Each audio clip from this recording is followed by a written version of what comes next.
What's happening, guys? Matt here with Draw 7 TV. What's up, Log? Not much. What's going on, man? Not much. Proxy Log is here with us. And we're going to try something a little bit different on this video. So we're doing a live gameplay video, and a big shout out to Corey and Caden for playing their decks today. And Proxy Log and I thought, you know what? Let's just announce this thing.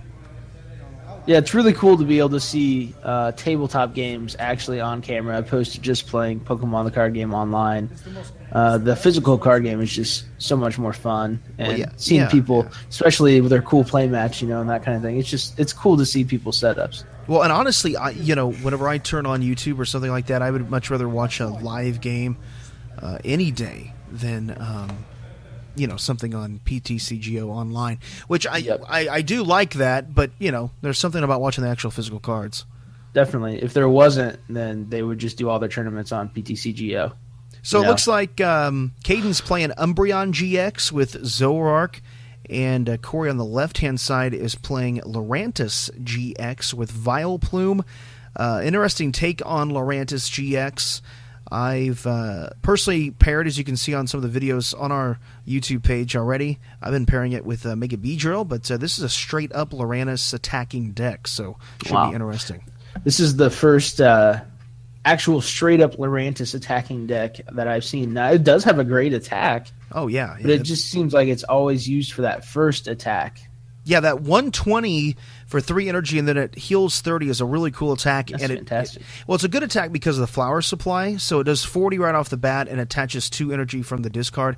And what a lot of people might not realize is you can actually attach that energy to the Lurantis as well, not just to a bench. So Lurantis sets itself up. Exactly. So as we see, Corey puts out the Forest of Giant Plants, gets that Lurantis down. Gets the Oddish down there with the Float Stone. Another card that I've been pretty hyped on, Log, is Acro Bike. You grab the top 2 cards off your deck, and you pick one, and you discard the other. Interesting concept. It is. I've seen quite a few decks using it to dig deep into their decks and just keep going. And that can be super annoying whenever your opponent just keeps going. Yeah. It's just it feels like a forever turn.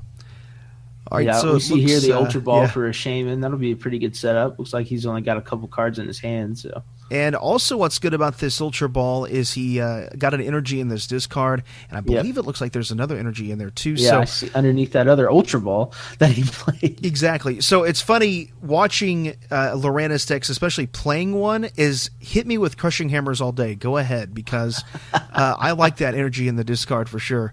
Now, Caden, we haven't talked much about him over there. He's got that Umbreon GX set up on turn 1. Of course, that awesome energy evolution ability that he has, so he's able to get that Umbreon out. And he's got that bursting balloon on there, too, so that could prevent Corey from attacking, doing that 40 damage off the top, but will be interesting to see. Lurantis' health, is it 180 or 190? 190, yeah. 190. 210, excuse me, 210. Oh, that's right, it is, because it's a stage 1. I was thinking of Lapras GX at 190, yeah. So there's no way that Lurantis can be one-shot, really. Yeah, it's gonna even be tough. With that bursting balloon, so... Well, especially against Umbreon, hitting 90 off the top there with the 60, definitely wouldn't be 210. All right, so it looks like Caden gets the Zorua down, gets Shaymin out for, 4 cards. 3 cards there. Gets that DCE down on Umbreon GX. There's the Ultra Ball. I'm assuming a Shaymin's coming off this. Another Shaymin, you think? Possibly. I wouldn't be surprised. Or we could see him grab an Eevee. Yeah. Yeah. But it's again, hard because he doesn't have another attacker set up if anything goes down on this. Yeah, exactly. This Umbreon. I've been testing an Umbreon deck out on PTCGO, and I love it. And I think that it's got a lot of promise in the future. There's just not enough cards to go with it in the standard format to really make it viable right now. But we could be interested to see with that new Darkrai GX coming out and things like that. Some work around there with Dark. All right, the VS Seeker looks like he plays Sycamore off the VS Seeker. Will grab a hand of 7 new cards. So his setup going fairly well. So he did Ultra Ball for the Shaymin and then dropped it? No, he Ultra Balled for the Eevee. And okay. Then, that's right. Yeah, so it looks like he had another Shaymin actually in hand. Tauros down. So this is a popular choice here. So they're saying to put Umbreon GX with Tauros GX and Zoroark. Now, is this a standard or expanded league that you guys had? So I'm glad you mentioned that, Log. Yeah, so this game is a standard setup. Okay. In some other videos we'll be doing, Corey will be playing the Trevenant break, which is expanded, and Caden will have his Mega Ray deck out. So we'll be doing a series of matches with those coming up in a bit on the Draw 7 TV YouTube page. Well, there we see Umbreon's got 120 damage down on that Lurantis because of that bursting balloon from its first turn. So that means he can draw a DCE even if he does take out Umbreon. If he draws a DCE, that Tauros can take out that Lurantis, and that's the only card that's set up right now. Yeah, that Tauros can be, that's one thing I love about Tauros is with that DCE, if that's all it takes, and it can come out and do some damage, then your opponent, needs a Lysandre around it, unless, of course, they can one-shot it. But again, you mentioned all the damage on there. That's one reason I love Max Elixir so much, and that's why I play 4 Max Elixirs in my Lurantis deck, because in this case, then what I could do is get that damage off there, attach an energy, and then do Flower Supply, get set up for the next turn then, hoping I wouldn't be one-shotted. Looks like he's going to get that Vileplume. Yeah, the timer ball. Oh, no, grabs the Lurantis off the timer ball there. Failed the first flip, got the second one, though. Yep. I guess he doesn't want to lock himself up. He's behind right now. He doesn't really want to lock himself up. Well, that's that's another interesting thing about Vileplume. If you think about it, when do you play it? When's the smartest time to play Vileplume? And I think Corey's decided not to do that yet. Yeah, the 2 puzzles of time there. That's I don't know if you've experimented with the puzzle of times or not, but I'm definitely going to do that. And here's I have my double Acro Bike now. Oh yeah, your Passimian deck. Yeah. Oh, there he is. If he wants to play Vileplume, he's got it in hand. Oh, does he discard? He does choose to discard the Vileplume, so doesn't want to do any lock mechanism there. Oh, he had another one in hand. There we go. Wow. Actually, I could have missed that. Did he leave? Did he decide to leave the Vileplume in the discard? I guess he did. Well, that's what I get for paying close The thing is, Caden doesn't have anything else set up either. Well, he just got that Zoroark set up, so right now it's at 30, 60, 90, 120. It's a knockout on Lurantis. Takes out that Lurantis. Yep, first 2 prize cards. There we go. But again, Lurantis, you can't give up on him because that Flower Supply, I mean, it takes a turn, but he can get set up pretty darn quick. Here's a Sycamore from Corey now.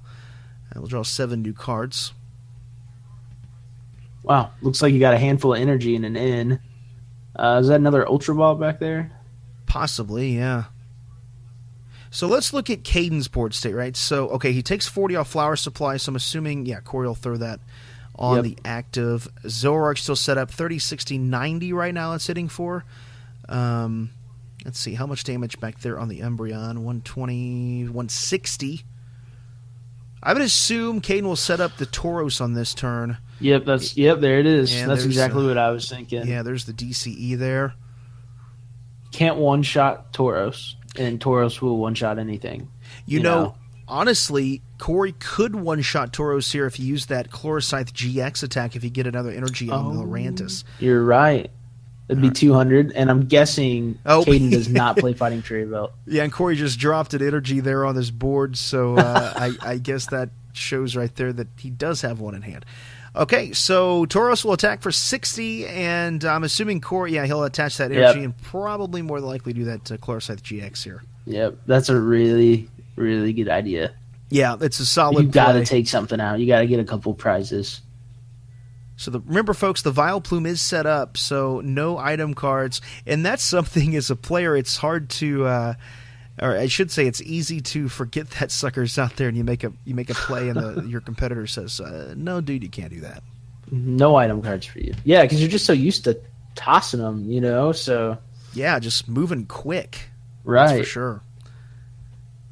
All right, so look let's at that bling. Oh yeah, all the shine, all the shine. So all right, so Caden's in position here now. He still has that Zoroark set up back there on the bench, hitting for 90. Yep. Umbreon hitting for 90 and 30. Yeah, Corey, I think, knows, though, that if he puts another Pokemon down there on the bench, it could spell disasters in some way with the 120 hit on Zoroark. And yeah, Caden's just going to bring up the Eevee there. Can't really blame him there. So Corey did decide to go with the Colorless GX, flipped his token over. It was 200 damage, so if Caden would have had a Fighting Fury Belt on that Tauros, it would have been okay for at least another turn. But we don't actually know if this deck runs Fighting Fury Belt. Yeah, for sure. And actually, we will have a deck list in the description below. I actually chose not to look at the deck list. I thought it would make it more interesting to kind of guess to see what would happen. They did provide deck lists for me, though. Oh, very nice.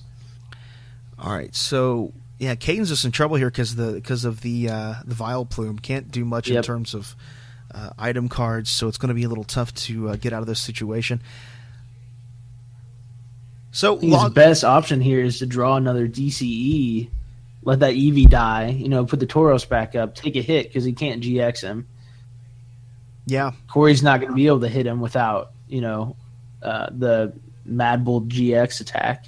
I wouldn't also be surprised to see a Lysandre from Corey here on this next turn bring up that Umbreon, just knock it out, because that's really, at this point, what? Oh, yeah. Or Lysandre up a Shaymin or... Yeah, anything at this point. All right, Corey draws. I couldn't tell what card he got there. It looks like another Lurantis. Sets that down. Man, I don't know about you, Log, but I really, really love this Lurantis deck. So he does 120, heals 30, knocks out that Zoroark, and oh man, that's killer right there. 60. He's got how much? 160 on him right now. The Umbreon does 130. It looks like on the Lurantis. So he can knock him out here, right? Yeah, I think so. 90 damage is 210 on 130. Caden set that Umbreon down. Absolutely love the look of those Umbreon GX cards. Yeah, there it is. There's two prize cards. Yeah, there's the knockout there. But look what's ready. Another Lurantis. He's going to get 2 more energy to attach to that Lurantis to be ready to attack next turn. Look at that. Yeah, and Caden's just like, you know what? All right, yeah, that okay. Oh man, I don't know if I would have played the Umbreon there. Really, you think you might have brought out Tauros? I would have, just in case. Yeah. And maybe, I don't know how many DCEs he runs in this deck either, so he could be out. Yeah, we've not kept count of how many he's discarded, but I've seen 2, I think. Yeah. Wow. Okay, so 120 on Umbreon. Dead hand. What he could do here? And that's it. I was going to say he could have put energy down on him, strafed into the Tauros, but just been here nor there. So, well, there we go, guys. The first standard match here on Draw 7 TV. A big shout out to Corey and Caden for allowing us to film that. We will have Game 2 coming up in a bit as well on the page, so make sure you stay tuned for that. And Log, pleasure doing business with you. It was great being here. Can't wait to put out more videos. Oh, yeah. We'll see you next time. And everybody, make sure and subscribe to the page if you like what you see, and comment on the videos and let us know what you think as well. Until next time, Log, have a great one. You too, Matt. We'll see you guys. We'll see you guys. We'll see you.